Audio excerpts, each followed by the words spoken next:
Alright guys, I am back with another chapter in First Chronicles. We are in First Chronicles chapter 6 where the header reads, the priestly line. And so, if I'm not mistaken, I think the priestly line is the line of Levites. And so we're going to get right into it, and I'm trying to do my best to kind of recall what these lines were and what it meant to me, as far as just kind of allowing it to resonate with my memory, because I still really struggle with grasping the genealogy and the timelines. And so I just think that it's important to know. If it wasn't, why would they put it in the Bible? I guess that's kind of my thought process. Even though I'm struggling to find um, great purpose behind putting here outside of just simply the timeline that exists through the understanding of the genealogy and where it places everybody. But other than that, let's get right into it. The sons of Levi were Gershon, Kohath, and Merari. The descendants of Kohath included Amram, Izhar, Hebron, and Uzziel.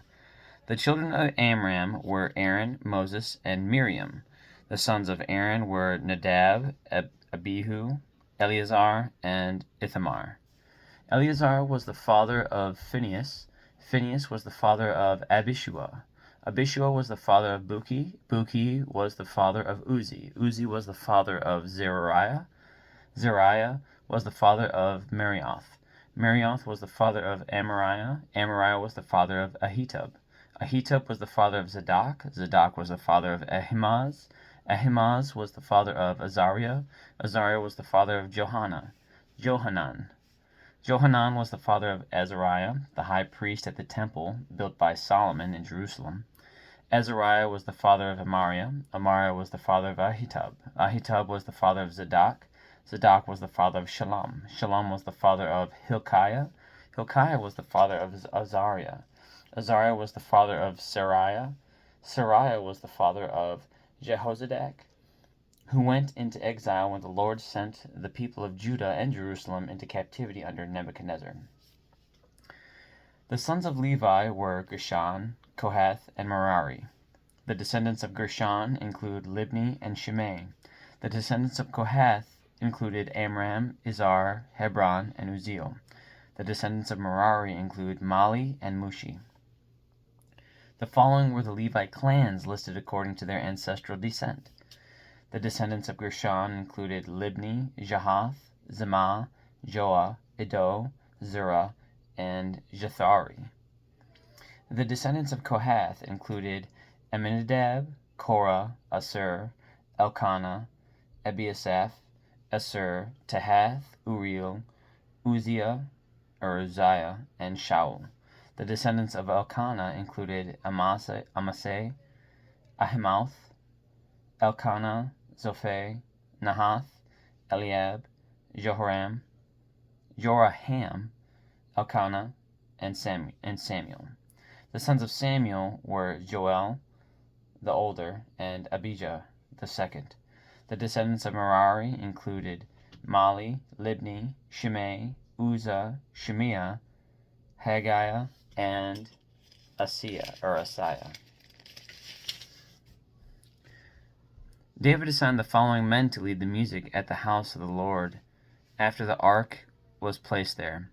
They ministered with music at the tabernacle until Solomon built the temple of the Lord in Jerusalem. They carried out their work following all the regulations handed down to them. These are the men who served along with their sons.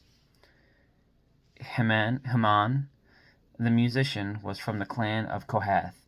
His genealogy was traced back through Joel, Samuel, Elkanah, Jeroham, Eliel, Toah, Zuph, Elkanah, Mahath, Amasi, Elkanah, Joel, Azariah, Zephaniah, Tahath, Asur, Abiasaph, Korah, Izhar, Konath, Levi, and Israel. So Jacob. Haman's first assistant was Asaph, from the clan of Gershon. Asaph's genealogy was traced back through Berechiah, Shemiah, Michael, Baseiah, Malchijah, Ethni, Zerah, Adiah, Ethan, Zimmah, Shimei, Jahath, Gershon, and Levi. Haman's second assistant was Ethan from the clan of Merari, Ethan's genealogy was traced back through Kishi, Abdi, Melech, Hashabiah, Amaziah, Hilkiah, Amzi, Bani, Shemer, Mali, Mushi, Merari, and Levi. Their fellow Levites were appointed to various other tasks in the tabernacle, the house of God. Only Aaron and his descendants served as priests. They presented the offering on the altar of burnt offering and the altar of incense, and they performed all the other duties related to the most holy place. They made atonement for Israel by doing everything that Moses, the servant of God, had commanded them. The descendants of Aaron were Eleazar, Phinehas, Abishua, Buki, Uzi, Zechariah, Marioth, Amariah, Ahitub, Zadok, and Ahimaaz. This is a record of the towns and territory assigned by means of sacred lots to the descendants of Aaron, who were from the clan of Kohath. This territory included Hebron and its surrounding pasture lands in Judah, but the fields and outlying areas belonging to the city were given to Caleb, son of Jephunneh. So the descendants of Aaron were given the following towns, each with its pasture lands: Hebron, a city of refuge; Libnah, Jatir, Eshtemoa, Halan, Debir, Ain, Judah, or Jetah, and Beth Shemesh. And from the territory of Benjamin they were given Gibeon, Geba, Elameth, and Anathoth, each with its pasture lands. So 13 towns were given to the descendants of Aaron. The remaining descendants of Kohath received 10 towns from the territory of the half-tribe of Manasseh by means of sacred lots. The descendants of Gershon received by sacred lots 13 towns from the territories of Issachar, Asher, Naphtali, and from the Bashan area of Manasseh, east of the Jordan.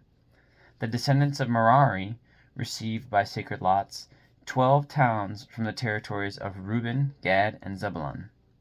So the people of Israel assigned all these towns and pasture lands to the Levites. The towns and the territories of Judah, Simeon, and Benjamin mentioned above were assigned to them by means of sacred lots.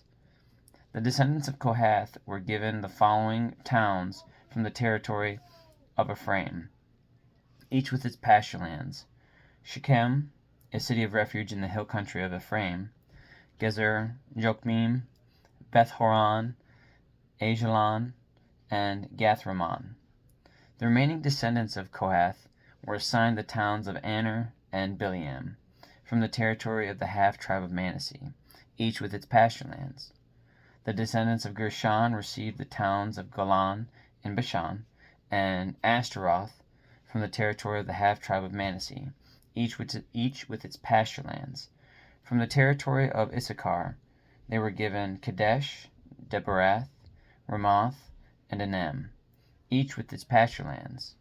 From the territory of Asher they received Mashal, Abdon, Hakuk, and Rehob, each with its pasture lands. From the territory of Naphtali they were given Kadesh in Galilee, Haman, and Kiriathaim, each with its pasture lands. The remaining descendants of Merari received the towns of Jokneam, Karta, Rimmon, and Tabor from the territory of Zebulun, each with its pasture lands. From the territory of Reuben, east of the Jordan River opposite of Jericho, they received Bezer, a desert town, Jahaz, Kedemoth, and Mepheth, each with its pasture lands.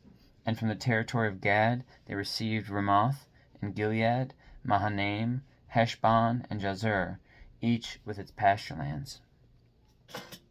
And so that is the end of chapter 6, guys. One thing that I think about now, and again, I try not to be too political or have any one specific global ideologies. There we go. But when I think about this, I would be curious to see who lives in these lands today, and what are the strengths and weaknesses of the area. I know that the Middle East is regularly war torn, and its people scattered, regardless of what specific event is happening in that area at the time. But when I see these things, I'm curious as to how the people of these genealogies, because we know to this day that these people still exist as far as their timelines, their ancestors. What are they doing now? Clearly, if you're in this bloodline, it doesn't mean that you're of the faith, whether it be Jewish or Christian, as far as practicing.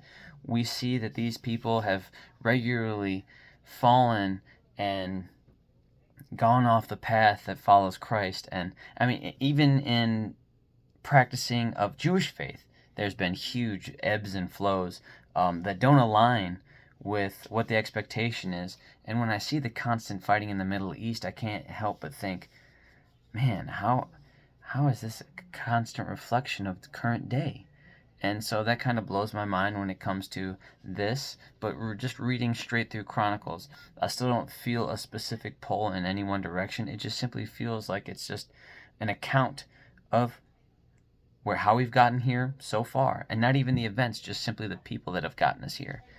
And so when I think about that and it take us all the way to present day, 2026, I think how heartbreaking it is that we still have the same woes. Poor leaders not doing what's right in the eyes of God, and the constant fighting, the back and forth, knowing that, in truth, we're all related to some extent. Not everybody might see it that way, but we can take it back to the origin of man. We're all descendants of that. The fact that we continue to kill one another and to commit all these atrocities and to not follow God's really intent for our lives. It's amazing that we just continue to just do cycles of the Old Testament. Really. I mean, the chain of that, if you choose it, was broken with Christ. The fact that we continue to have these cycles is, I mean, one, for our benefit, really, given the opportunity to continue to have those cycles for people to come to Christ, to have that opportunity to love one another, but also the fact that those that don't, it will continue to happen. That's kind of heartbreaking. But I guess that's kind of why I like reading and sharing, because even if just one person gets a little bit more Jesus in them because they didn't plan on reading, but they stumbled across a video or something, I'm okay with that. That's kind of keeps me going. I enjoy that. So appreciate you sharing with me tonight, guys. On that note, have a good night. God bless. I love you. Jesus loves you. And I'll be back for chapter 7 of First Chronicles, where the header reads, Descendants of Issachar. So have a good night and God bless, guys. I'll see you tomorrow.